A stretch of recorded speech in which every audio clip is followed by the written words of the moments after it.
Što je bonton? Bonton su pravila lijepog ponašanja. Bonton nas uči kako se pristojno ponašati u različitim prilikama. U kojim sve situacijama moramo paziti na bonton? Pa zapravo u svim situacijama. U školi, u kazalištu, kod liječnika u trgovini, na ulici, tijekom jela, na društvenim mrežama. Danas ćemo nešto reći više o bontonu u školi. Kako pazimo na bonton od kuće do škole?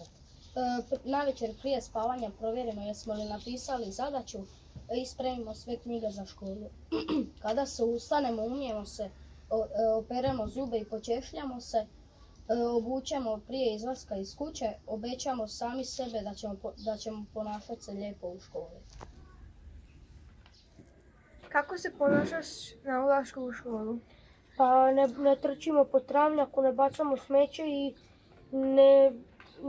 ne pozdravljamo prije nego što nas učitelj, nego gledamo da prvi pozdravimo učitelja i čekamo da učitelji dođu po nas ispred ulaznih vrata. Kako se ponašaš u školskim učionicama? Prije nego što učitelj dođe, žvakaće gume, bacimo u koš i sjedimo na mjesto i čekamo učitelja. Kad učitelj uđe u učionicu, ustanemo i pozdravimo ga. Izvadimo sav pribor za nastavu i stavimo ga na stol. Slušamo učitelje i pišemo šta god nam oni zadaju. Kad nešto želimo reći, prvo moramo podići ruku i čekati da nas učitelj prozove. Ne smijavamo se drugima, nego šutimo i slušamo.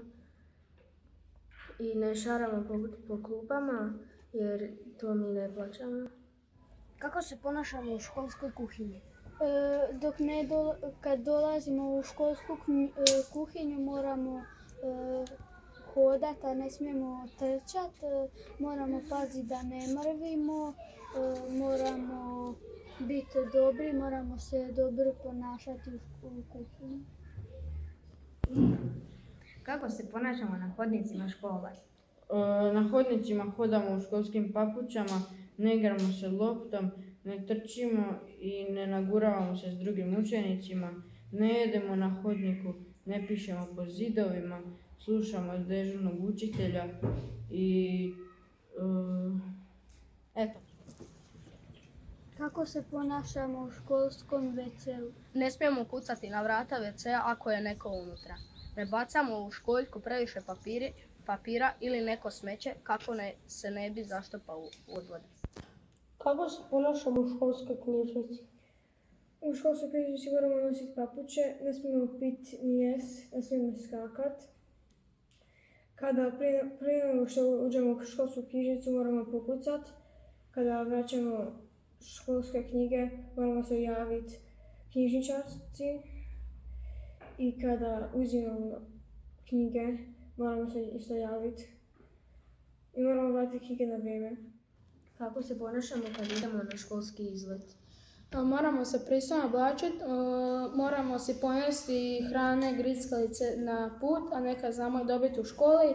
Moramo slušati vodiča kad nam priča gdje idemo i ne smijemo se derati, uništavati školske autobuse jer to nisu naše stvari i onda će to sve morati naši roditelji platiti. A ovisi šta se strgalo ili pošaralo, nebitno.